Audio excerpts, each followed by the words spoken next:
Today we are going to learn how to make this Glassmorphism effect in Figma in just one step.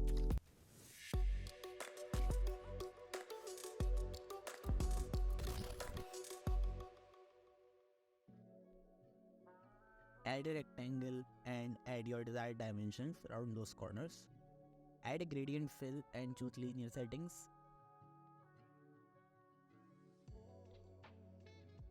Now add another fill and add a noise texture. You can find the noise textures in my description.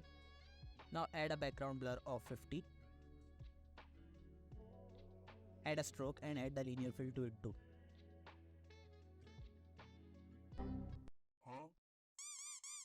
Now you can see that it's not quite working. Let me show you how it will look.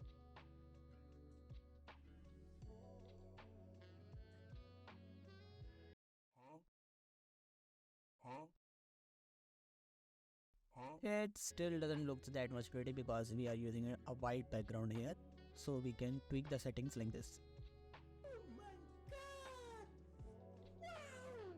Old one and this is the new one. If you want to fit your components in your prototypes automatically, then you have to use auto layout. And if you want to learn auto layout, I will be soon dropping an auto layout masterclass where you will learn auto layout from scratch. Subscribe me and keep an eye on my new videos.